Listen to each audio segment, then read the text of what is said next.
A fiery showdown at a recent House hearing over the Southern Poverty Law Center's controversial designation and donations. Republican Congressman Ben Cline pressing the group's leadership.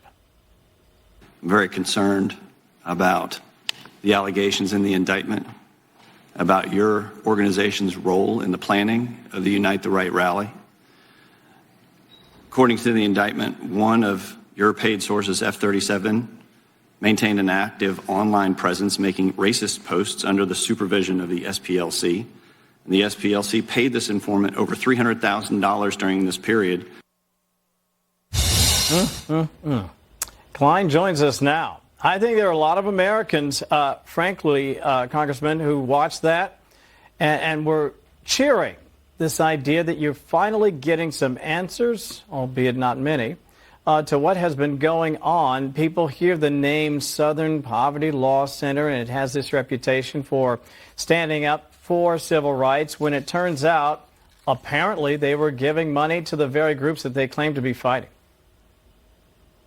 It is shocking, and the Charlottesville events were a tragedy, and the deaths that were a result of that was a tragedy as well.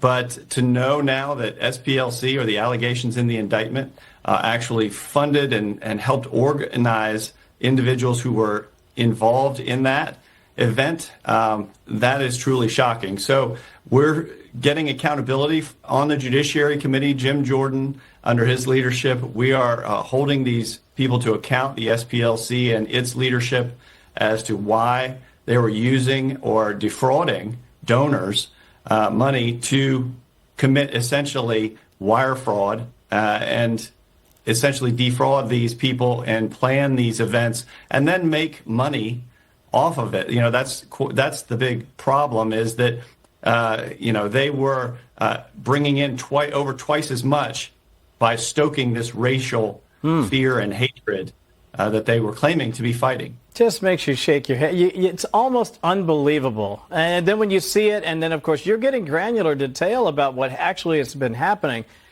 The American people sometimes just, they don't know what to make of it. You just say, this can't be happening. And yet I think the biggest desire, or certainly the biggest request, is who will walk the plank? Who will pay for this? Who will either not just get fined, but maybe some people need to spend a little time locked up if you're doing this and you're defrauding the American people?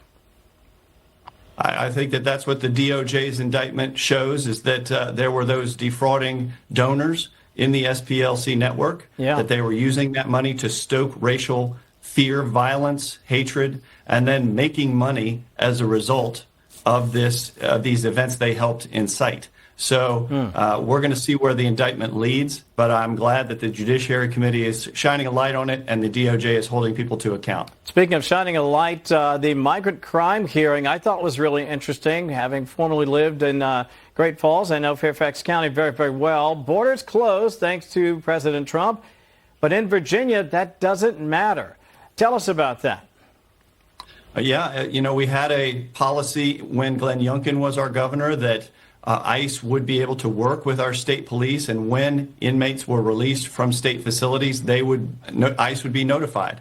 Our new governor, Abigail Spanberger, ended that on day one. It was one of her first acts. She made Virginia a sanctuary city. For prosecutors like Steve Descano in Fairfax, that just meant not only could they go with lighter treatment of illegals, which was his policy when he was running, but also when they are released from serving time for violent crimes, ICE is not notified. They're released back into the community, and we have multiple repeat offenders in places like Fairfax really terrorizing the community. And Stephanie Minter, who was killed at a bus stop as a result of this type of policy, is just the latest example. Steve Descano had to sit next to the mother of Stephanie Minter, and he did apologize, but I demanded his resignation. I think that people who are prosecuting in the name of citizens like Steve Descano need to resign when they don't take the citizens into account. I think a lot of people would certainly agree with you, and keep up the fight is certainly something else they would say.